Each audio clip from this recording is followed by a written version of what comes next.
Demand చేస్తూ రాష్ట్ర వ్యాప్తంగా ఈరోజు ఈ కార్యక్రమం జరుగుతుంది. ఖచ్చితంగా దీని మీద స్పందించి రాష్ట్ర ప్రభుత్వం ఎవరైతే నిరుపేదలు ఉన్నారో వాళ్ళందరికీ కూడా 3 సెంట్లు 2 సెంట్లు ఇవ్వాలని చెప్పి కోరుకుంటూ సెలవు తీసుకుంటాం. అంటే అందరికీ నమస్కారం. నా పేరు పుప్పాల కన్నబాబు, సిపిఐ జిల్లా కార్యవర్గ సభ్యుడిని.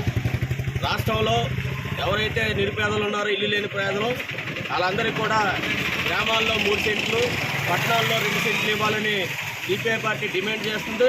అలాగే రాష్ట్ర వ్యాప్తంగా పేద ప్రజలకు ఇళ్ల స్థలాలు ఇళ్ల స్థలాలు ఇవ్వాలని, అలాగే జగన్మోహన్ ఇచ్చిన ఇళ్ల స్థలాలు గ్రామాల్లో చెట్టున్నర, పట్టణాలు చెట్టు ఇవ్వడం జరిగింది. ఆ స్థానే గ్రామాల్లో 3 సెంట్లు, పట్టణాలు 2 సెంట్లు ఇళ్ల స్థలాలు ఇవ్వాలని చెప్పి కోరుతూ, అదేవిధంగా ఇంటి నిర్మాణానికి చంద్రబాబు నాయుడు ప్రభుత్వం 4 లక్షలు ఇస్తా ఉంది. 4 లక్షల నిర్మాణంతో ఇంటి నిర్మాణం పూర్తిగా కాదని భావించి సిపిఐగా వ్యవసాయ కార్యక్రమంగా 5 లక్షలు ఇంటి నిర్మాణానికి ఇవ్వాలని చెప్పి కోరుతున్నాం.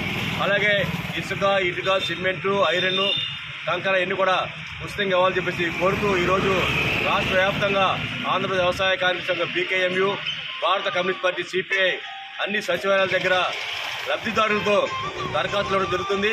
ఈ దరఖాస్తులన్నీ కూడా ఆన్లైన్ చేయించి వాళ్ళ త్వరితగతిన ఇళ్ల స్థలాలు ఇవ్వడం కోసం ప్రయత్నం చేయడం జరుగుతుంది. సిపిఐగా వ్యవసాయ కార్యక్రమంగా లేని పక్షంలో రాష్ట్ర ప్రభుత్వం మీద మరింత ఒత్తిడి ఇచ్చి ఆ స్థలాలు వచ్చే విధంగా కృషి చేస్తామని చెప్పి తెలియజేస్తున్నాం.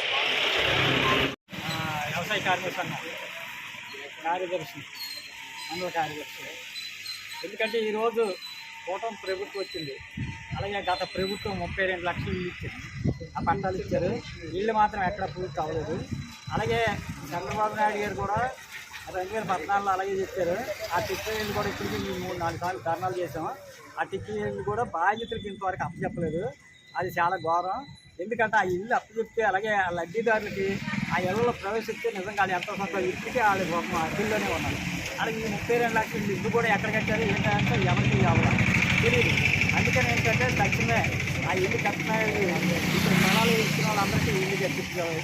అలాగే 5 లక్షల రూపాయలు, ఎందుకంటే అలాగే మామూలుగా కూలీ 4 చేసుకొని కట్టుకోలేరు, పేదలు కాబట్టి మరి దీన్ని పెట్టుకున్నారు.